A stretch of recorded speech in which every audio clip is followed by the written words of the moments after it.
عليكم soo dhawaada walaalahay meel kastoo adduunka ka joogtaan halka naga daawanaysaan waa Xayaat Xaraga channel maanta waxaan idin hayaa cabitaankaas oo aan ka sameyn rabo strawberry shake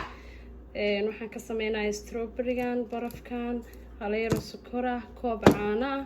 gelato uma baahnid inaad ciyaalka McDonald's inta geesido shake uga doontid si fudud ayaa ku sameysan kartaa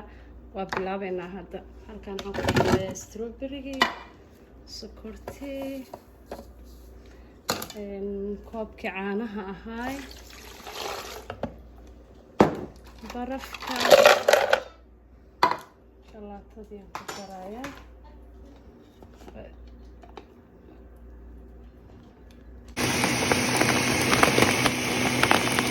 intaanu noogu dhamaaday baashaasaan ku daray then hadda xitaa ku dari kartaa dadka inaa ugu dara aartid inaa ogaatid waa cabitaankaani cabitaan caadi ahayn waa inaba caadi ma ahan kusoo dhawaada walaalahay meel kastoo adduunka ka joogtaan halka naga daawanaysaan waa Xayaat Xaraga channel markastaba kusoo dhawaada cabitaankaani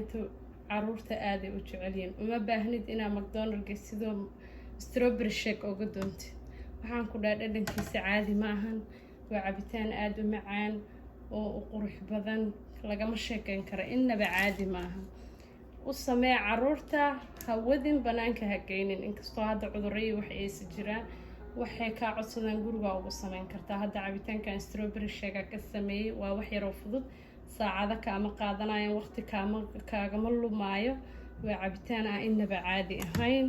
kusoo dhawaada walaalahay meel kastoo adduunka ka joogtaan halka naga daawanaysaan waa Xayaat Xaraga channel markale meel kastoo adduunka ka joogtaan waa walaashiin oo mar walba diyaar idinku ah wax walba aad tabanaysaan in idinka xaqabtirto kusoo dhawaada channelkayga subscribe-ka like-ta share-ka comment-giina waa inoo dhiirigelin wax alla waxa isleedihiin waa jeceshiin inaa ogaataan waa ii soo qori kartaan comment-ga igu soo qora halkaasaan kala soconayaa wax walba aad rabtaan anaa diyaar idin laah waa idin soo sameynayaa halkaana idin soo gelinayo channelka aad nagala soconaysaan mar walbo wax kasta idin soo sameeyo marka kusoo dhawaada mar kale channelka naga iloobina subscribe-ka like-ta share-ka السلام عليكم ورحمة الله وبركاته.